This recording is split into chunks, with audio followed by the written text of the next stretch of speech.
Hello and welcome back to another episode of How to Crypto. In this guide video, I'm gonna show you how you can download Etoro app on your Android device.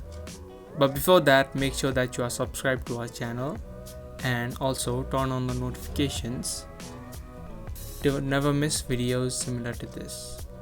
To download Etoro on your Android device, you'll need to go to the Play Store. And then in the search bar you can type in Etoro. As soon as you do that, you can see the application of Etoro. Now to download it, tap on the install button. As you can see, the application has started to install on my device. The download duration of the application will depend upon the speed of your internet connection. It could take a few seconds, even up to a few minutes.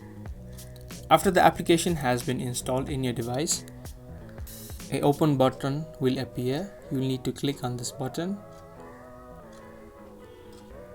Now from here you can log in or sign up to Etoro.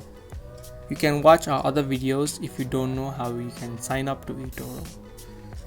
So I hope you guys found this video to be helpful. If it was helpful to you, then give this video a thumbs up. So that's all for this video, and I'll see you in the next one.